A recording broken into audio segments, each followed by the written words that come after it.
جس انسان کو اللہ تعالیٰ نے دو خوبیوں سے نوازا ہوا ہے، جس کے اندر یہ دو صفات ہیں، اس پر اللہ تعالیٰ کا خاص کرم ہے۔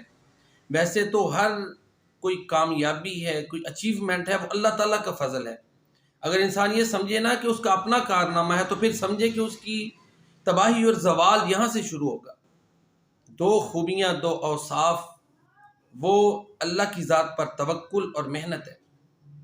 جو آدمی یہ دو چیزیں کرتا ہے نا، اللہ تعالیٰ اس کو ذلت سے بچاتے ہیں، اس کے معاملات چلتے رہتے ہیں۔ فرمان رسول کریم صلی اللہ علیہ وآلہ وسلم ہے کہ اگر تم اللہ تعالیٰ پر اسی طرح توکل کرو جتنا اس پر توکل کرنے کا حق ہے، تو وہ تمہیں اسی طرح رزق دے جس طرح وہ پرندوں کو رزق دیتا ہے۔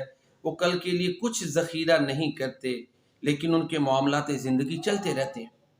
تو مستقبل کے خدشات سے اللہ تعالیٰ ایسے بندے کو آزاد کر دیتے ہیں جس کا اللہ کی ذات پہ توکل ہے کہ میرا رب مجھے ذلیل نہیں ہونے دے گا، میرا رب مجھے جو ہے وہ بھوکا نہیں مرنے دے گا، میرا رب ہے نا وہ رازق ہے، وہ میری ضروریات کو پورا کرے گا، ساتھ کوشش کرے۔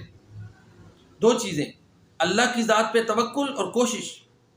اقبال نے بھی یہ بات کہی ہے نا، ہے یاد مجھے نکتہ سلمان خوش آہنگ، دنیا نہیں مردان جفاکش کے لیے تنگ، چیتے کا جگر چاہیے شاہی کا تجسس، جی سکتے ہیں بے روشنی دانش و فرہنگ، کر بلبل و طاؤس کی تقلید سے توبہ، بلبل فقط آواز ہے طاؤس فقط رنگ، چیتے کا جگر چاہیے شاہی کا تجسس، جی سکتے ہیں بے روشنی دانش و فرہنگ۔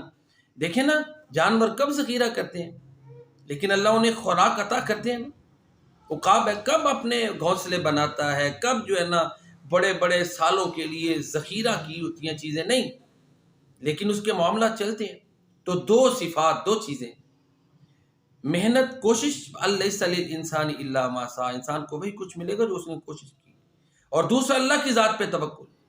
توکل کر لے اور کوشش نہ کرے، یہ بھی غلط ہے، اور جو ہے نا کوشش کرتا رہے توکل اللہ کی ذات پر نہ ہو، یہ بھی غلط ہے۔ یہ کہے کہ جی میرا کارنامہ ہے، کوئی اچیومنٹ اللہ تعالیٰ عطا کریں، کوئی کامیابی عطا کریں تو اپنی تعریفیں کریں، اپنی عقل، اپنے منصوبے کی تعریفیں کریں، یہ بات غلط ہے۔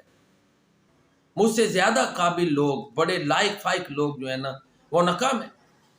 جب یہ سوچ عقیدہ ہوگا تو پھر انسان کبھی بھی سیدھی ڈگر سے نہیں اترتا، اور اس عقیدے اور سوچ پر انسان اللہ کی توفیق سے ہی قائم رہ سکتا ہے۔